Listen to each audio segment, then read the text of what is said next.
21st century. And of course we have to talk about Dr. Martin Luther King Jr. and where Dr. King stands in the 21st century, at the beginning of the 21st century, Dr. Lewis V. Baldwin. Dr. Baldwin is a professor of religious studies at Vanderbilt University.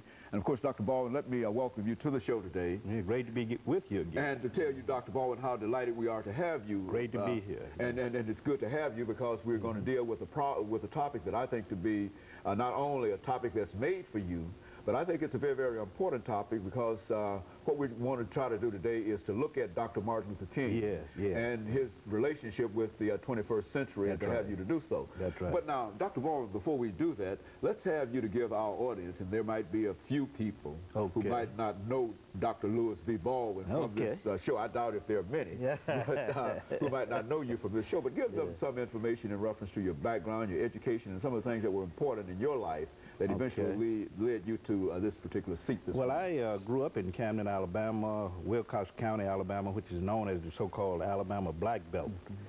I was born there in 1949, grew up there, attended the public schools, which of course were segregated at that time, graduated from Camden Academy High School in 1967. And in high school, I had an opportunity to participate in some of the demonstrations that were occurring in Alabama at that time, civil rights demonstrations.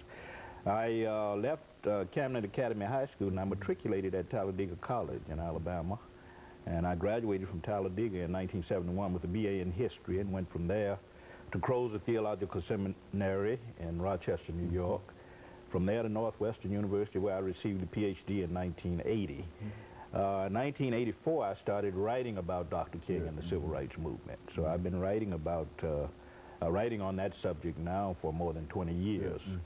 I was inspired primarily by what I saw in Alabama and in Mississippi during the 1950s and 1960s in terms of civil rights activities.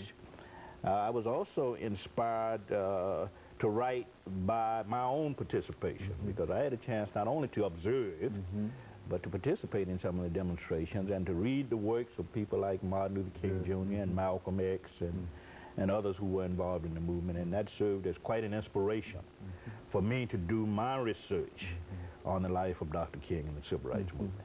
And so you've been involved with, as you said, for the last 20 years, and it indeed has really been a life